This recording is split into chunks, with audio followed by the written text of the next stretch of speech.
If you clicked on this video so you could get a real bullet point summary of what I did, we're cleaning a deck or a fence that's got some organic growth over the past 3 years, and we want to get it cleaned up so that we can do a recoat of stain.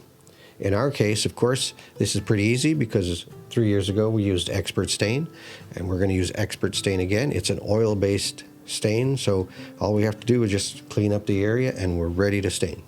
We're using the EcoClean. We take 8 ounces of EcoClean, we put it in a gallon inside of a pump-up sprayer. Basically, EcoClean is sodium percarbonate, which is effectively kind of like OxyClean.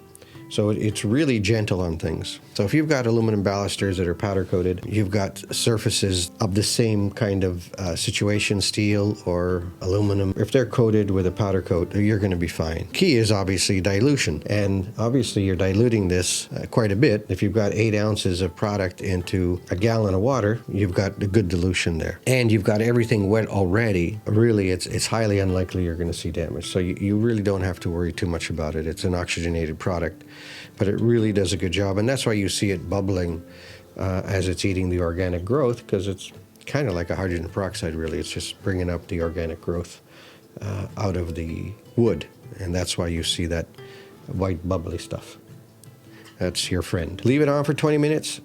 Leave it on for half hour. Leave it on for 15 minutes. It depends on your level of, we'll say, dirt and your level of saturation that you put in. So if you've used 12 ounces per gallon or if you use 6 ounces per gallon, you'll see over time which is the best ratio. And basically a gallon will cover about 200 square feet. Plenty of coverage to be able to handle the average size deck for sure, with just an 8 ounce use, which will cover a gallon, which will cover about 150 to 200 square feet. All right, guys, thank you. Please like and subscribe. We love having you with us, and we look forward to seeing you on our next episode.